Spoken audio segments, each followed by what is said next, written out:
Okay, let's try another one. Stand by. Next Here on we go. News for the Soul, Living Naturally with Michaela.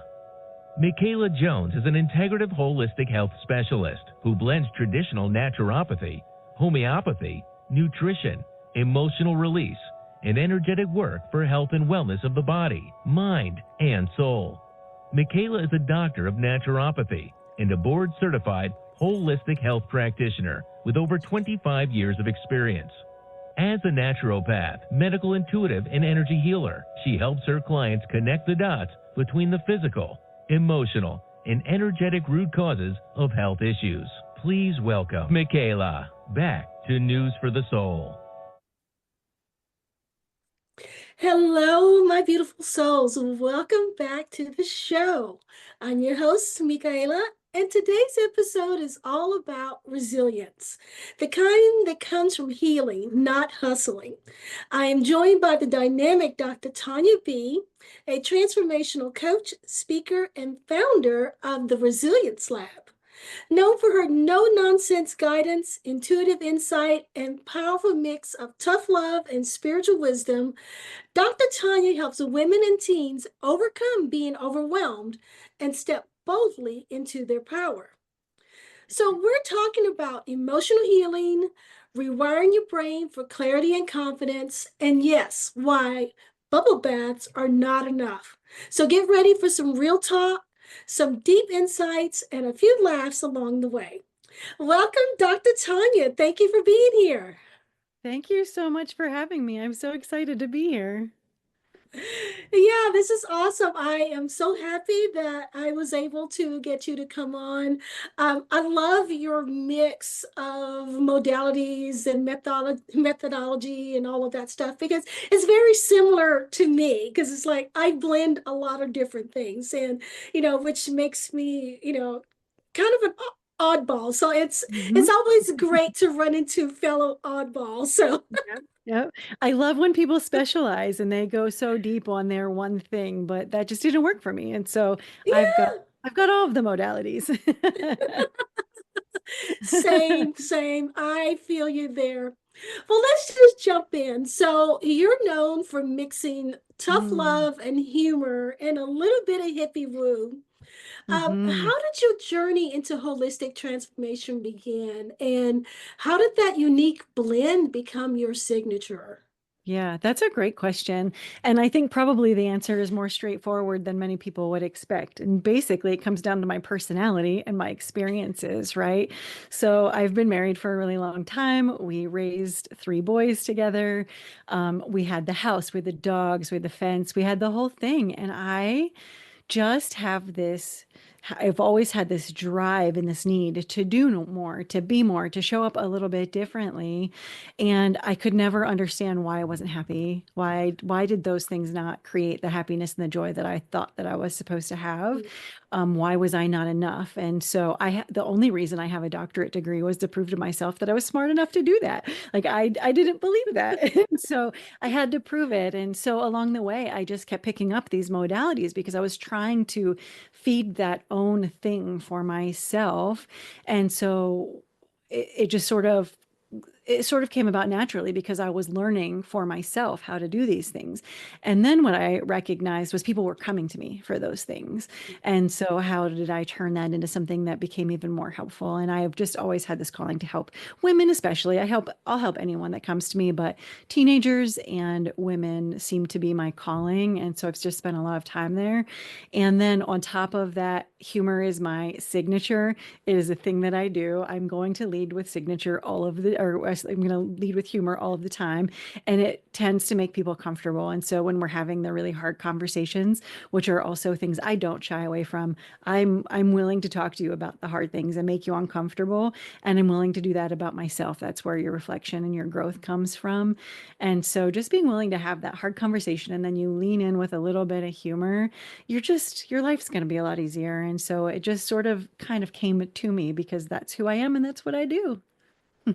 Yeah, I love that. I love that. I am very similar in that way. I just started learning for myself to help Mhm. my family. And I just kept adding on and adding on, because as I Mm-hmm. learned something else came along. And so it's like, I'm going to Right, learn how to do right. that, and I'm going to learn how to do that. So I totally Yeah. get that. And my early career, though, and I've always been upfront about this, my early career was actually in tech. And something you Same. said actually, Yeah. yeah.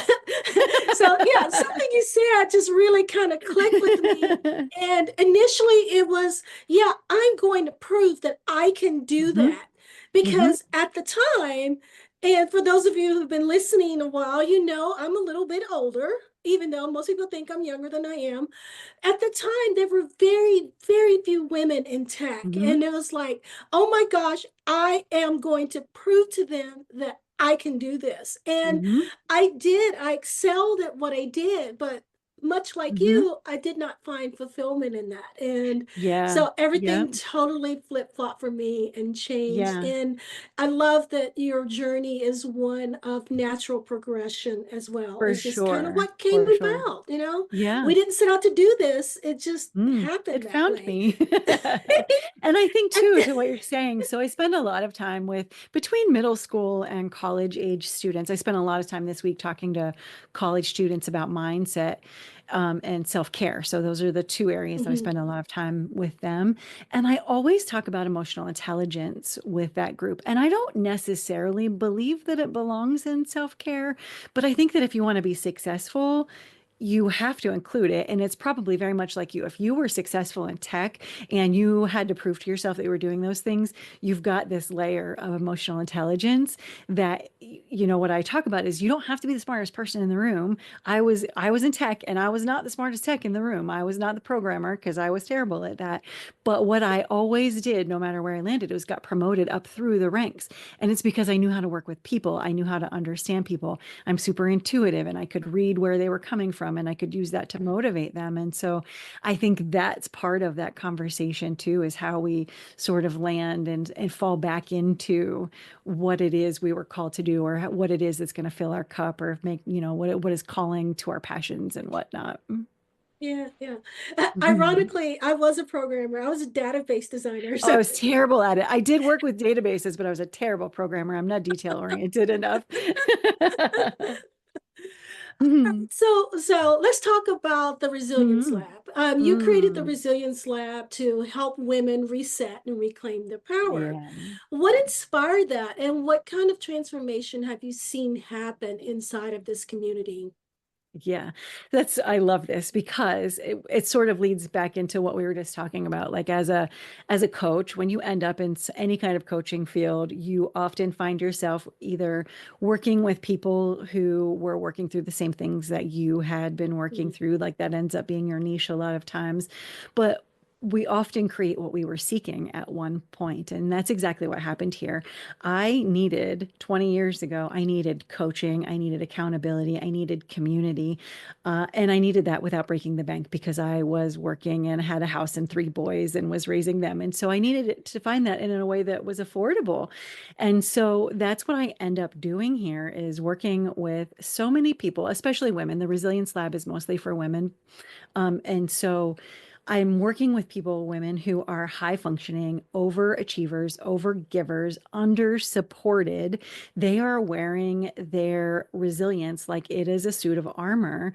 But then on the outside, they are exhausted and they are lost and they are numb and they are disconnected and they are starting to get resistant and they are struggling with moving forward. And so they've just really lost a lot of times. Either they haven't yet found, because I find this too, they haven't yet found their joy and their happiness, or they've lost it in their current cycle of life, because our cycle of life changes and what's making us happy right now and what we've been through changes and how we spend our time changes. And so we've just lost that joy and that happiness, and we need to figure out how to find that again.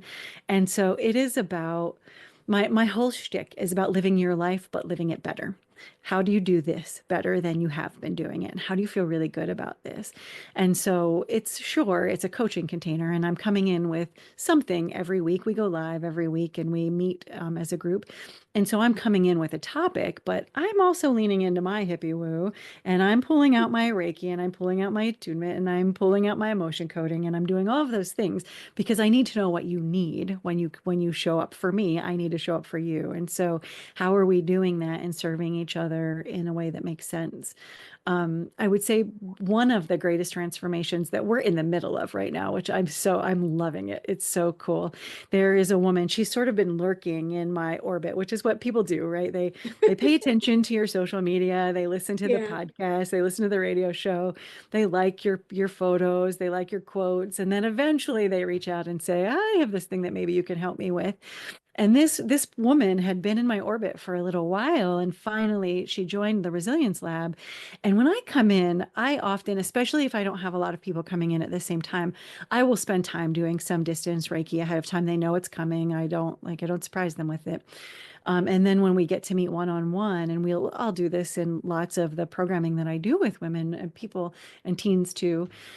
I'll do some Reiki, and I'll find some things there that we need to deal with. And often I'll tap dance around those things in a way that we're going to get to them, but we're going to be real soft and gentle about it. But as you have heard earlier, that's tough love is a way that I do things. And so this particular woman, this was just a couple of weeks ago, we came in, it's her first time in the lab. And I was like, what happened when you were 14? What happened when you were 17? What happened when you were 19? Did that last for 5 years? What about your mom? Tell me about this emotion. Why are you feeling that? And she was like, whoa. And I at one point stopped and I was like, I don't know why I'm coming at you so hard, but this is obviously what you needed, because this is not typically my style, but something's telling me I have to do this for you right now.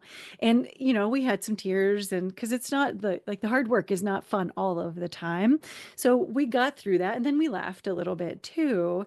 And then and I was super clear with you, you are not going to feel good for the next couple of days. You released some things tonight that you were not expecting.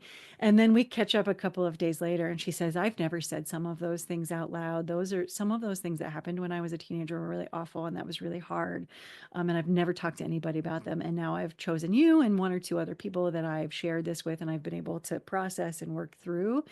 And what that means is that I get to let go of some of that toxicity, that crap that's just sitting inside of me, and is, in her case, she's apologizing to everyone for everything. She didn't need to be apologizing. Somebody would say, ask her a question, she immediately apologizes. That's who she became, sort of like this person in a shell. And so she now gets to show up for the world in a way that is so much different. And this happened very quickly, and it's because we came at it so hard so fast, but she was ready for that. She had Yeah. been sitting on this for a very long time, and she needed to let go of this. And so I have a protocol that I tend to use with clients, that first we acknowledge what is happening, and then we surrender to it. So we're not fixing anything. We're Yeah. acknowledging it, we're surrendering to it, we're allowing that to happen, we're allowing us to understand how that's impacting us.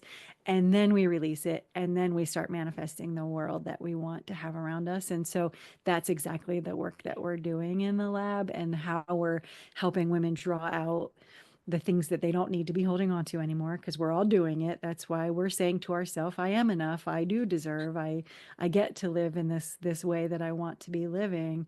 And then it gets to change everything for you. And so it's one of my favorite places to be on a weekly basis. Wow, that sounds absolutely amazing. And, I truly believe that those of us in the healing realm, we attract the people that we're supposed to help. And I think Hmm. when we're open to our intuition and we let that lead, we Hmm. can be what they need in that moment. So Hmm. I applaud you for feeling that. And Yeah. even though it was outside of what you would normally do, you showed up Yep. for her the way she needed Yep. you to show up at Yeah, that it particular felt time. harsh. Oh, it Yeah, felt yeah, terrible. And I felt bad because I knew that that's what was coming, and that's how she was going to feel that. But it was yeah, time.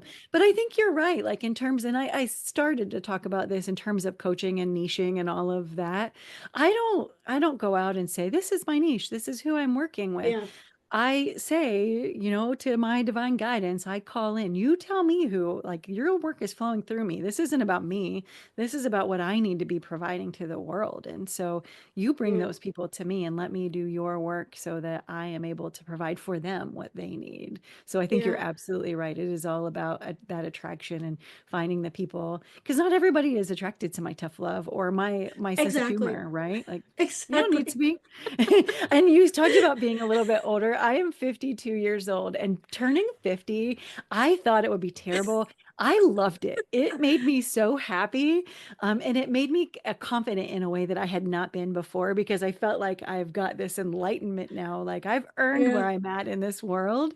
And then it allows me to show up in a way that I'm perfectly comfortable with. And also, you don't have to love me. If there's something that I can do to help you, I will absolutely do that to help you. But we don't have to be friends. We don't have to be besties. We don't have to be any Yeah. of those things. Some of the other work that I do is with college students, and it is 50-50 on whether or not they are going to love me or not, because sometimes I'm here to help you, and sometimes I'm here to tell you to knock it off. You don't get to live your life that way, at least Yeah. not here. Well, I got to tell you, I'm actually older than you are. So, Oh, I would never have guessed that. but I totally understand that sentiment. It's like you get to a point where it's like, okay, you know what? I don't care what you Mhm, think about me. This is who I am. And mhm. either you like it or you don't. And if you Yep. don't, that's good too. Yeah. I've Yeah. recently been on a track where I have been trying to embrace my inner crone, So, I love that. I love it. Yes. because Do it's like with the it. age comes the wisdom, and I have Mhm, more wisdom now than I did when I was in my 20s and in my mhm, 30s when I was at the height of my corporate career and all that kind of stuff. And I wish I knew then what I know now, but going through the things that I did mhm, allowed me to come to this space where I can help others move past that space as mhm. well. And Right, and right. there's a beauty to that. There is a beauty to that. So 100%. And I think that age is part of it. There's a maturity, but there's also this other side where you're listening to your intuition, you're finding your authenticity, which I know is a buzzword, but it's true. You have to figure out who you want to be and how you want to show up for the world and create that alignment, because when you create yeah, all of those things, then it doesn't matter what anybody else thinks about you. You get to be who you are because you're doing it for the best process yeah, possible. It is all yeah, about showing up in a way that's really positive. yeah, Yeah. yeah. All right, well, let's jump back in here. Mhm. Let's talk about the concept of emotional ER. Oh, So, yeah. what does it mean to heal the hustle, and why do Yeah. so many of us need an emotional reset? In, Yeah, this in, is a fun one too, because this is not what I set out to do, just like we've been talking about a little bit. It wasn't until I had been doing this that I was like, oh, wait, this is a thing I offer. And I didn't even recognize it. It was just sort of happening on the side with everybody outside of the programming I was trying to force myself through. And so, what I think that this means is that many of us, and this is across the board, so many of us are wearing burnout like it is a Mm, badge of honor. And, we yes. started to talk about this a little bit ago. We are over giving, we are overworking, we are doing everything for everyone. We are measuring our worth based on our output and how busy is our calendar and how many responsibilities do I have. And we're never making ourselves a priority. And so when you are focused on your worth and you are basing that on your output, you don't get to be healthy. Like you don't get to have that balance. You have to find out what that balance looks like. And so often, when that is how you are living your life and you are sort of resisting taking care of any of those things and allowing that to happen, it's really about avoidance. It's Mm, you're not focused on something, you're not healing something, you're not being willing to face off with something that's impacting you in some way or another. And so the emotional ER is really about regulating your nervous system, taking a minute, stepping back mm, from all of that, regulate your nervous system so that you can be comfortable in your space in the moment and then be able to figure out how do you work through. It's almost like thinking about like an accident or an actual emergency room where we're triaging. This is the Yeah. most important priority at this very moment. And so then how do we identify what are those pain points? And then how do we interrupt those pain points so that they are Yeah. no longer pain points? And then we get to heal them. And then we get to move past them in a way that is really healthy for us. And so we might do that with things like just, the different modalities that we're talking about. We might need to lean into EFT or tapping or visualization or some sort of hypnotherapy or meditation or visualization, whatever it looks like in that moment. Sometimes a qigong is one of my favorites because if you can engage your body along some movements along with the Yeah. breath work, it can change and create that regulation in terms of nervous system that I was talking about. So this is really just a safe and comfortable way for us to say that it's okay to stop for a minute, just for this Yeah. minute while you're here with me. And typically I will throw in, if people are comfortable, a little bit of Reiki, a little bit of chakra clearing. We're going to read your chakras Yeah. because that helps us understand what's happening in the moment. And then we can use that to figure out how we move forward. Probably one of my favorite examples of this is there's a specific teenager I had been working with, and high school is hard. Yeah. It doesn't matter if you're male or female, high school is hard. And so she was really struggling with perfectionism. So there was a thought, and it wasn't even necessarily same, right? Yeah. We do that. Same. We all do that. But she was really struggling. And she had this thought that her parents were putting this on her, that there was an expectations that her grades would be at a certain level. And sure there is. We have to meet something, but she thought they wanted perfect. And then she was in a sport. And so she thought that needed to be perfect. And then she was doing some other extracurriculars and she thought that needed to be perfect. And then there was some drama with some girlfriends because, girls are mean, boys are mean, high school's hard again. And so she was just struggling, panic attacks on a regular basis. She is dealing with daily anxiety. It is impacting her daily mood. It is impacting the people around us and how she's interacting with them. It's starting to impact her grades. It's impacting her physical health. And so we've got to pull ourselves out of that a little bit. Yeah. And we do that with those modalities that I was talking about and making her feel safe for a little bit.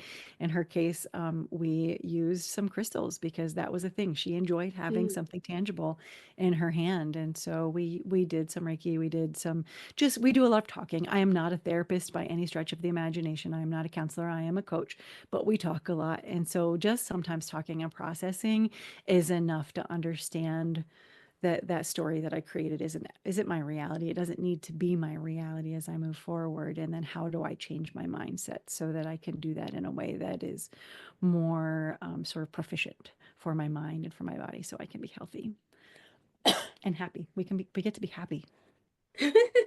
Yeah. I love that. You mentioned what stuck out. You said, I'm not a counselor, I'm a coach, Mm-hmm. but Mm-hmm. sometimes talking helps. And I have found that to be very true with a lot of the people that I work with as well, because Mm-hmm. by the time they get to me, they're holding on to so much stuff. Sometimes just being able to let it out, to just be able to just talk to someone that's not going to judge them, that's Right. not going to, try to fix them or anything Yep. else, can Yeah. do wonders for a person. I find that sometimes that element can do just as much for them as any other modality that Mm-hmm. I would use with them. Right. And so you can talk to anybody, right? You can talk to a Yeah, therapist, you can talk to your friend, you can talk to your parent or a yeah, child, but you've got to make sure it's the right person because you yeah, said the word, it's without judgment. And so it yeah. has to be somebody that is not going to judge you, that there's going to be ease and grace, but also that's going to call out your BS and tell you that perspective, that might be your perspective, but think about it from this other point. And so that's where my humor sort of comes into play when I'm doing that. Because often especially if you're working with teenagers, they've already told all their friends. They're afraid to tell their parents in a lot of cases experiences, or their Yeah. parents have a perspective based only on what that one person is sharing, and they're not thinking about it from another lens. And then if they're telling their friends are not calling them out on things that are Yeah. inappropriate, they're feeding into, because that's how that works. Or they're also self-serving, because that's also how that works at that age. Especially, it happens in adults too, but especially at that age. And so if you're not talking to the right person, you're not processing it in a way that might be the most helpful for you. And so it's really important to find the people that will do those things for you. Yeah, absolutely, absolutely. So now this intrigued me. So Uh-huh. let's talk about bubble baths, okay? Because I Yeah. love a good bubble bath, and I Same. know Yep. probably everyone that is listening loves a good bubble bath as well. Mm-hmm. But you have a talk that is Mm-hmm. called Beyond the Bubble Bath, and Mm-hmm. that suggests that self-care needs, a deeper reboot. So, what is the definition of self-care that you're inviting us to explore? Oh, that's great. So, yes, self-care is, I think recently, it goes back to those trendy words, right? Like it's a sexy word. So we're just going to self-care. And Yes, there's not self-care. yeah, I'm going to self-care. I'm going to take a bath. I'm going to grab a glass of wine. I'm going to light a candle. And I love those things. So I do not take those things away from me. We recently put in a new bathtub so that I could have deeper water. Like it is a thing that I love to do. And so I'm definitely not taking away from that. But I do think that there is more, and it's really hard to find a good definition of self-care that doesn't just say I'm caring for myself. But there is a quote that I absolutely love. And so I talk about this on a very regular basis. There was a blogger during COVID. Her name is Katie Reed. And so during COVID, she put this blog post out. There was one quote in particular that went viral. And I love this quote because I think it defines self-care in a way that is better than any definition I have ever read. And so what Katie says is self-care is giving the world the best of you, not the Mm, rest of you. And so I especially love when I'm talking about this with middle or high school or college students, because what does that mean to you? And they're all like, we don't know. All right, well, I'm going to make you think about this for a minute.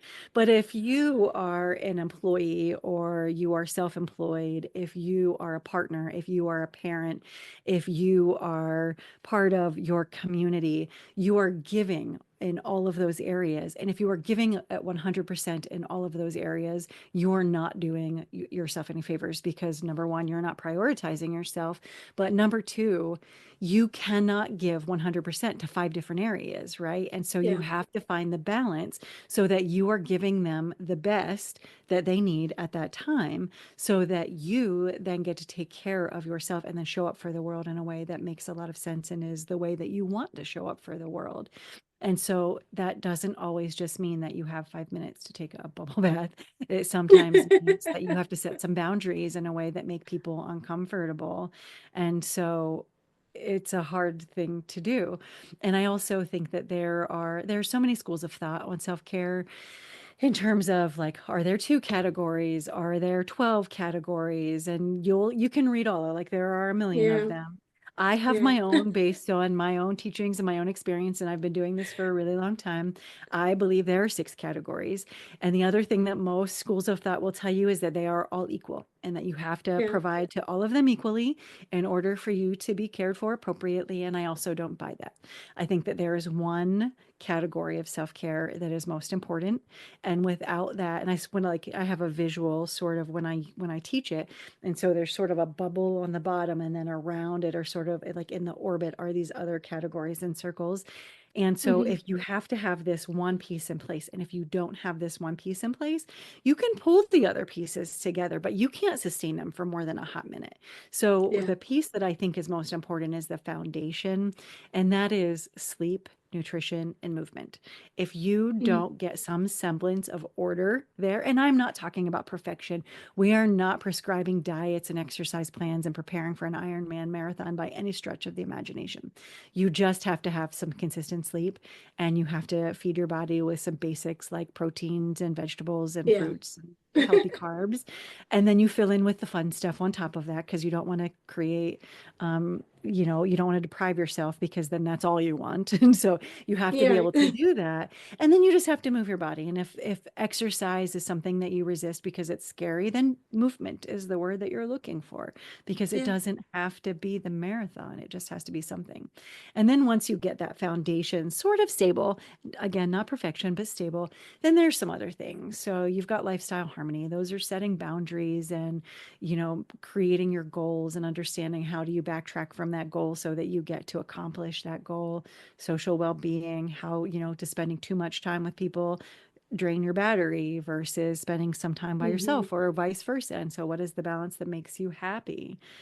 Creative expression. What are your hobbies? What are your passions? Yeah. Most women, when I say to you, what is your hobbies? They are saying, I don't remember.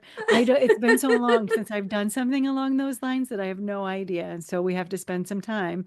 And sometimes it's like, go back to what you were doing when you were a kid, what lit you up, what made you Yeah. happy. And sometimes it's exploring new things, and you get Yeah. to do whatever that is.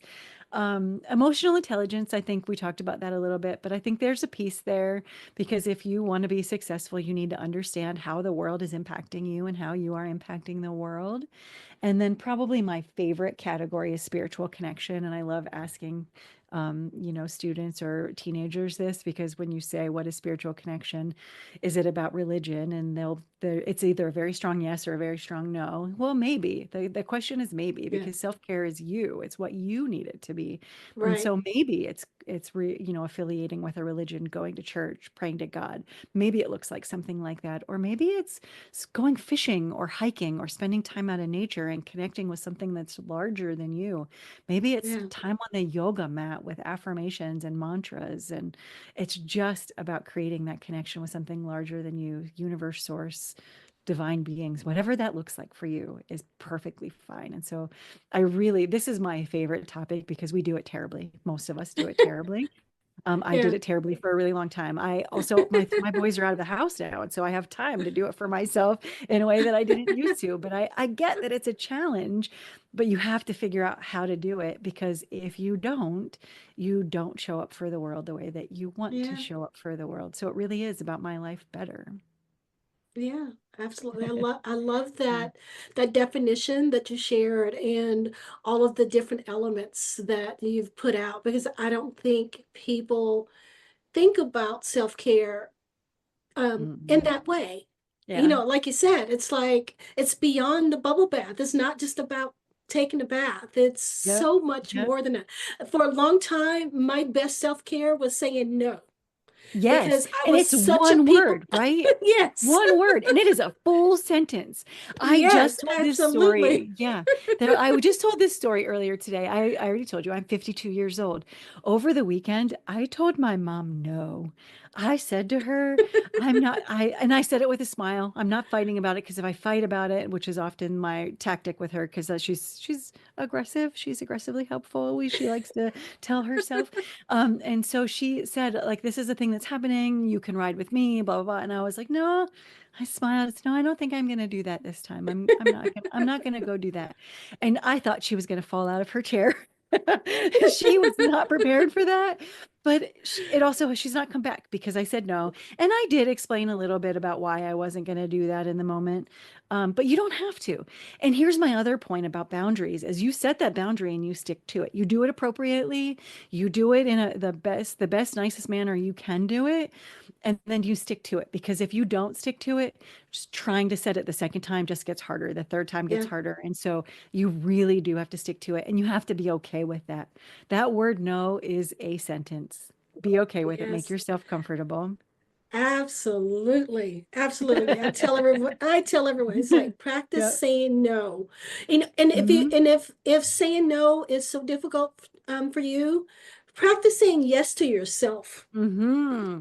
Rewrite That's that. so great. It brings you right Yeah. back to the positive, right? This is, Yeah. yes, I have to do this for me. I love that. You can tell this is the Exactly. area I get most excited about. I'm like, my hands are Yes, going, my yes. talking fast. I'm all excited. Yes, because it is about reclaiming your time, Yeah. your energy, your peace. This is what you need to do so that you are doing your life better. Yeah, Mhm. absolutely, absolutely. Yeah. So let's talk now a little bit Mm. about your workshop called Gratitude on Fire. Oh, yeah.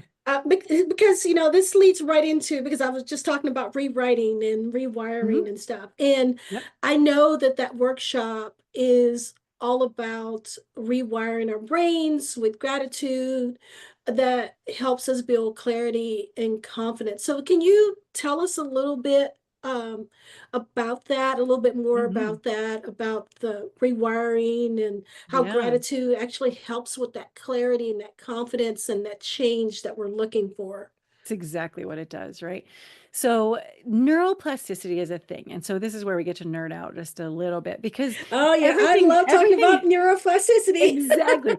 Like everything that we do is based in science. We don't always talk about Yeah, the science, and I tend not to because does it matter? Maybe, but also like there's something behind it. Like that, yes, it's hippie woo. Yes, I'm leaning into all of that because I really enjoy those sorts of things. But there's more. There's more to the story. yeah, And so neuroplasticity is a thing for real, and it is about how you rewire your brain and how you are programmed to look at things. And so it makes perfect sense that you would be interested in this, having a programming background and oh then yeah, having your naturopathic doctor. It makes it's super alignment for you. And so one of my favorite analogies for this is if I want to buy a new car or I just bought a new car, so maybe it's a yellow Jeep. All of the sudden, I'm seeing yellow Jeeps everywhere that I drive because I programmed myself. I've decided that a yellow Jeep is important, but all of a sudden they're everywhere. I never saw one before I bought that car, but now they're everywhere. It's because I wired my brain to notice that car. And it is yeah, the same thing with gratitude. It's the same thing with negativity, and it is the same thing with positivity. And so if you are feeding yourself negative information, you are going to spit out negative information. If you are right, feeding yourself positive information, then you're going to feel and spit out positive information. And so that is exactly what we're doing. We're teaching ourselves that we are one, we're willing to accept positive information. We're willing to feel into that positive information. And then we are learning to express it. yeah, Expressing it changes everything. It will shift your mind in such a profound way. It is just absolutely incredible. An exercise that I did very early on is when I was learning to teach or to guide meditations. The instructor made us do this exercise for 30 days, and the exercise was you every time you had a negative thought, you had to realize that you had a negative thought, and you had to mark on the top of your hand just with a pen one little chip mark. And so then you had to count at the end of the day how many oh marks wow. you made. And the first day, I was like, oh my gosh, I'm a terrible person. I cannot believe how awful I am that I thought all of those awful things about people or what they said or what I saw. I just had all of this negativity. So that was step one. And then step two is that you not only do you recognize that you had that thought, but then you had to change the thought. You had to turn it around into something Yeah, positive. So you take that negative thought and you turn it into something positive. And eventually that becomes your practice, right? And so yeah, then I'm starting to think better about myself, better about life. And I am telling you the shift that that made for me. I just used the word profound, but it was incredibly profound. yeah, Just the recognition, the acknowledgement of that was amazing, but then also to create this shift. And I'm sure that you are absolutely familiar with the Ho'oponopono prayer, and yeah, how that has been used. And so that is again just finding gratitude in things that are, it could be in nothing or it could be in things that are not positive and not making you feel good. But when you lean into that and you feel that you are okay with, and this can be very challenging when you're practicing the Ho'oponopono prayer. If you look that up, it's four simple statements that you are focusing them on yourself, no one around you, just on yourself. And yeah, I have used those with clients to focus on parts of their body, so injuries or assaults or yeah, things that when they've experienced violence, just forgiving yourself and your body for having experienced it, even though you didn't cause it. When you create some forgiveness and some gratitude for what you were able to live through, it changes. yeah, And then when you start with a daily practice, and this can be really hard when you start with a daily practice of expressing gratitude. So even if you're doing it just to yourself, and being thankful for something. Some people, if you have been living in negativity for a very long time and you've been surrounded by that for a very long time, this is hard. And so you don't start Mhm. big. You do not start Yeah. big. You start small. And it is, I'm thankful that I have power in my house. I have electricity. I Yeah. have food to eat and water to drink. If I'm employed, I'm thankful for that employment, even if I don't like it. Like you've got to start small. And Yeah. then when you start No, to cultivate some of that, you can move into things much larger and then you start expressing it.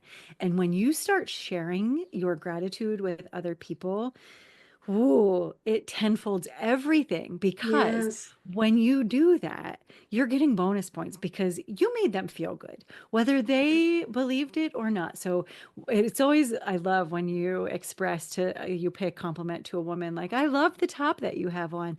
They immediately have to defend it with, I got it on sale. It was given to me. It was a thrift store. Like, no, no, it wasn't something special. I promise. No, let it be something special. But Right. you just Just made say them thank you and let just it go. say thank you. Yes, receive that. We're so bad at Yeah. receiving. But Yeah. once you express that, you made them feel better. You lit them up, which then, we'll talk about this in a little bit, but that then feeds back to you. And then Yeah. it creates that tenfold so that not only did I express gratitude, but I felt it because I gave it to somebody else too. And it will change your whole world. Your whole world. When I'm talking to college faculty or high school teachers, I love to say, like, think about when you are talking to another college faculty or another high school teacher and you pass them in the hallway and you ignore them. Does it have an impact on them? Maybe. Maybe they walked Yeah. into their classroom and they just moved on with their day. But if you said hello to them, if you paid them a compliment, you thanked them for something, and then they walked into their classroom, the impact is there because not only did it impact them, but now the 20 or 30 people that are sitting in front of them are impacted. And then the Yeah. 20 or 30 people that they go out to see are impacted. So I love that sort of rolling out into the rest of the world and the impact. So your one moment of gratitude and thankfulness then can just the way that that can roll out into the rest of the world is just amazing. And so it will change your mindset and your shift, but it'll cause it for everyone around you too. It's amazing to watch this happen. And when a woman or a person can change that in her world, what that does to her partner, her kids, her family, her Yeah. coworkers, I mean, that shift is phenomenal. It's so exciting. And it sounds so silly and so simple. It's right there in front of you. Yeah. Well, now that you talk about that, I'm just going to jump ahead here a little Mm, bit mhm. from my line of questioning for you. Let's go ahead and dive into that because that is something I think that people really need to hear right now. And this is all about the power of universal laws. Uh, And, so for the listeners that are new to this concept, mhm, can you explain the universal principle to us and, mhm, and what you believe about how what everyone should understand mhm. and how it trickles out and how it Yeah. can create lasting change. I mean, it's a big wallop. So It I'm just it's gonna a big let one, yeah. you just kind of, yeah, I'm just gonna We'll let you try kind of not just to kind of, yeah, yeah, we'll try not yeah, to go too crazy. yeah, But yeah, again, yeah. So yeah, there are these things called universal laws. There are yeah, 10 of it's them. just yeah, And so it is really about how you choose to live your life and what you choose to believe in. And you can do this from all sorts of ways. Some people will just believe in the Bible and the tenets that they learn there, and that's cool. You get to do that. But in terms of universal law, it is about how you show up in the world and how you receive from the yes, world. We just talked about women have such a hard time receiving, women especially, such a hard time receiving. And so there is um, when you think about universal laws and you think about karma or universe or how those things work, one of my favorite ones, because this is all about how you align and then when you are out of alignment, how does it lead to frustration? So one of my favorites is the law of resonance. And so what that says to us is that we are believing in what is possible. And so if you are talking about manifestation, if you are talking about hmm, creation, if you are talking about all of these things, and back to karma, right? So what you're putting out is what you get back. And so if I am saying, like, say finances are a thing, I am terrible with money. Well, guess you're what? gonna. You've just created this belief system for the rest of the Yeah, world to give back to you, and you're going to yeah, get it back in spades. And so now you are terrible with money. If you are telling yourself, I am really good at managing money, money flows through and to me, then that's what's going to happen. You yeah, won't always believe it. Like, yeah, affirmations are a thing. And if you go too big too fast, it doesn't work, but you start small. And so if there's a way, like you create this sort of energetic clutter around you in terms of what you're creating, what you're putting out. And so limiting beliefs, resentment, scarcity, all of those kinds of things. Whatever you are putting out in the world is what you are going to get back. That is what you are going to manifest, even if that was not what your intention is. And so words are powerful, thoughts are powerful, yes, and you have to make sure that you give them the legs that you want them to have. And so you have to use it and say it and start to express yourself in a way. It goes back to the whole gratitude thing, right? Like if yes, I exactly. if I'm putting negative thoughts out there, that's exactly what I'm gonna get back. And this is something that I did for myself. I had a lot of limiting beliefs, and some of those I found were based on sort of upbringing, right? My parents were super young when they had me. I cannot even believe that at 16 and 17 you can have babies and you can raise them. And so I sort of grew up with them. But think about that. They were growing up, and so they were not financially stable. My dad was in the military. We were living on base for a long time, and so I had then limiting beliefs. So they created a story. There was a narrative that was created based on the experiences that I was having. My parents ended up they've been married for over 50 years at this point, because I was the catalyst to them getting married. So I think they're moving up on 53 or 54 years at this point. But what they did and what they've created is amazing. They were able to pull that out the other side. Their money is fine. But I created a limiting belief around my money based on the narrative of when I was a really young. And so I had to go back and heal some of those things from when I was Yeah, little, to say that this is not who I am. This is not how I'm showing up in the world. It's not what I'm going to receive from the world. And so sometimes you have to go back and do that hard work and figure out how was the story? How was this narrative created? And what is the new one that I want to create for myself? And you get to use the universal laws, especially this one, resonance, to do just that, so that you get to yeah, manifest in a way that is really powerful for you. yeah, yeah, absolutely. I love that you talked about resonance and about how Mm, what you put out, it comes back to you, because that is absolutely true. And you were also talking about limiting beliefs. I deal a lot with a lot of my clients with limiting beliefs. I mean, I've had my sure. own limiting beliefs. I Yeah, we mean, all we're do. only we're only human, it's like you get rid of some and others come up, so it's Yep. just Yep. the way life is. But it's true. It's what we believe and what we put out there is what we receive. Mhm. I was actually just listening to something today, and I don't remember who made the quote, so I don't want to attribute it to the wrong person, but it was basically, if you change how you see things, what you see changes. Oh, that's exactly it, right? Yes, it does. Yeah. The shift So is there. yeah, so that just like totally resonated, and I love literally that. I heard that just like earlier today. So, Hmm. that's the way things align. It's like, so now we're Hmm. having this conversation, and what I heard earlier lines It up with always, what we're talking about right yep, now. it So, always aligns, doesn't yeah, it always aligns. it? And that's when we need to start being aware. Awareness is one of the keys that I'm always constantly talking Hmm. about, Hmm. whatever it is, because awareness is the key to everything. I feel like you have I to, agree because with once you you. once you start to be aware, you Hmm. can start doing the things that you need to change, but you Yeah. have to start with that awareness, Yeah. and being able to be aware that you're putting all this negative stuff out there, and Hmm. then being able to implement the gratitude, Yes. and being able to put more gratitude out there, it creates this ripple effect that eventually is going to come back to you, because Hmm. not only will it change for you, as you mentioned, particularly as women, it will Hmm. change for your family, and it will change for your community and your other areas of influence. And then once it Mm-hmm. changes for the community, it can change it. So it just Yeah, keeps rippling out, and it you can totally does. potentially change the world. You may think you're Mm-hmm. just like one little small person and what you do does not matter. Mm-hmm.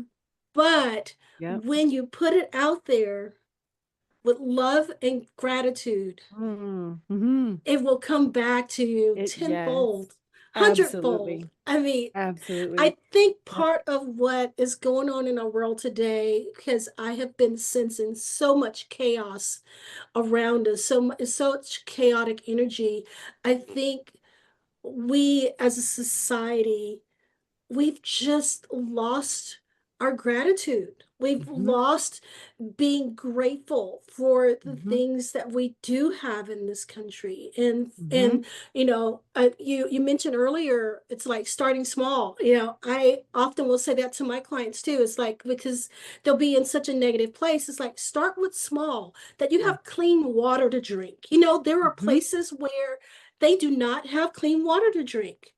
Mm-hmm. You are blessed. So start Yep. with that. Start small. Start where you can. And eventually you'll be able to be thankful for other things too. Yeah, it's not You'll easy. just But grow. once You'll you just get grow. over the hurdle, like when you can Yeah. get past the small stuff, then it gets easier to do the big stuff. It doesn't get harder as you go. It actually gets easier as Yeah. you go. I've got such a great example from my own life about like how that shift affects the people around you.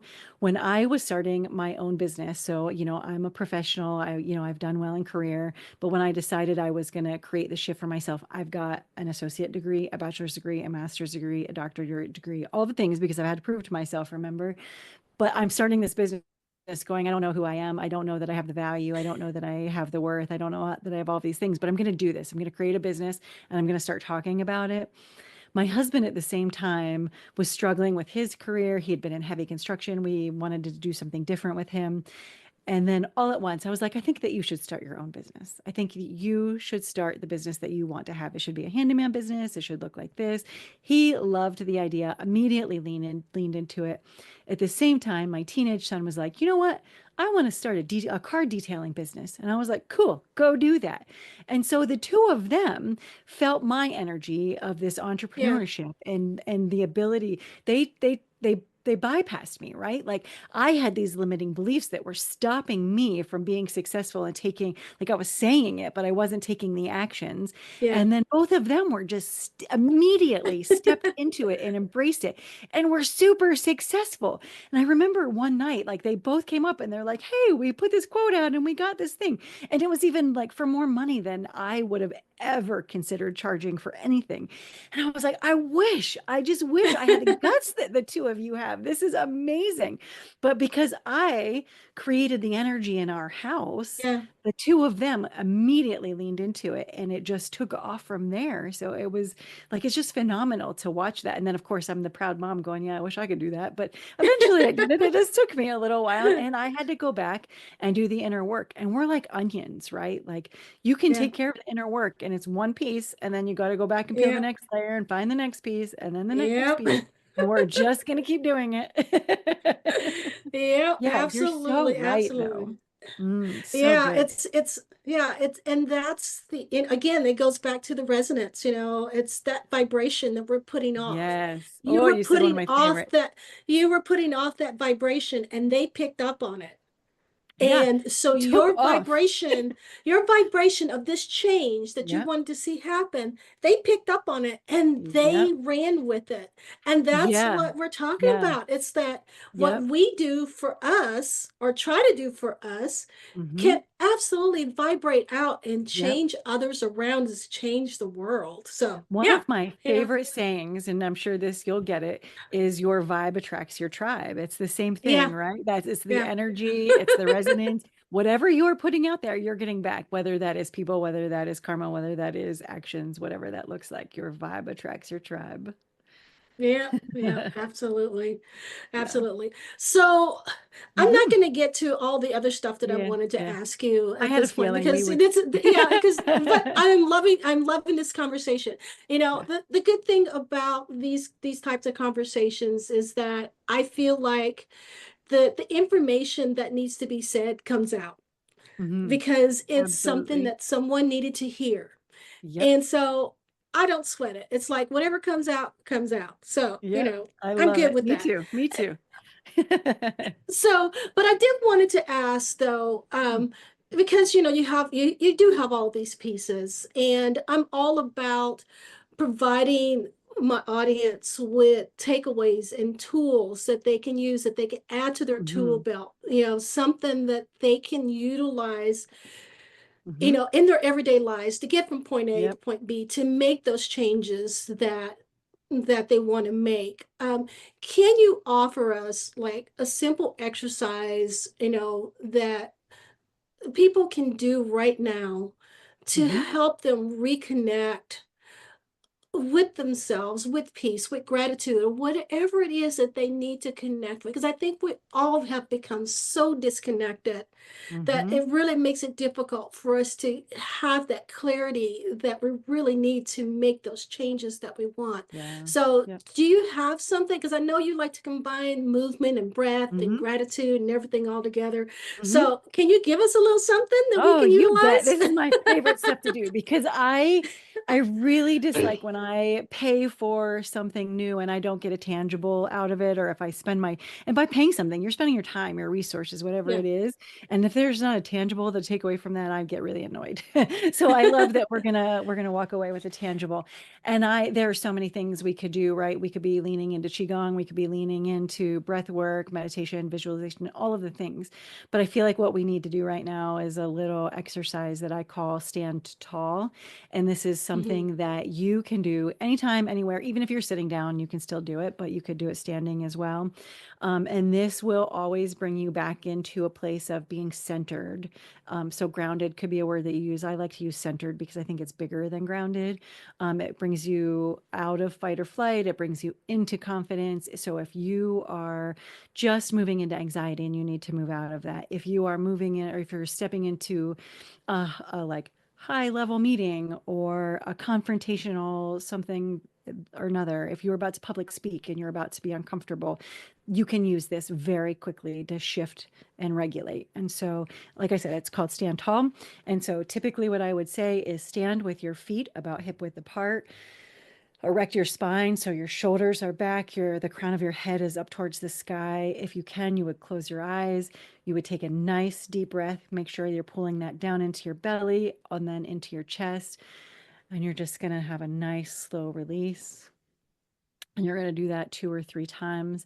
And then you're going to give yourself a little bit of affirmation depending on what that situation is. So if you're uncomfortable moving into the space, you say, I am secure, I am safe, and I am strong enough to handle what is happening here. I am I am fine. I am at peace. I am confident. Whatever that statement is based on what you're moving into, you just take your nice deep breath. And as you exhale, you say that to yourself. And so 2 or 3 of those breaths standing nice and tall will create that base of confidence and bring you back, your system back into sort of a regulated nervous state, the place that you want to be. And so then whenever you're ready, you just open your eyes and you step back out of it. But again, you can do that anytime, anywhere so that you are feeling comfortable in your space.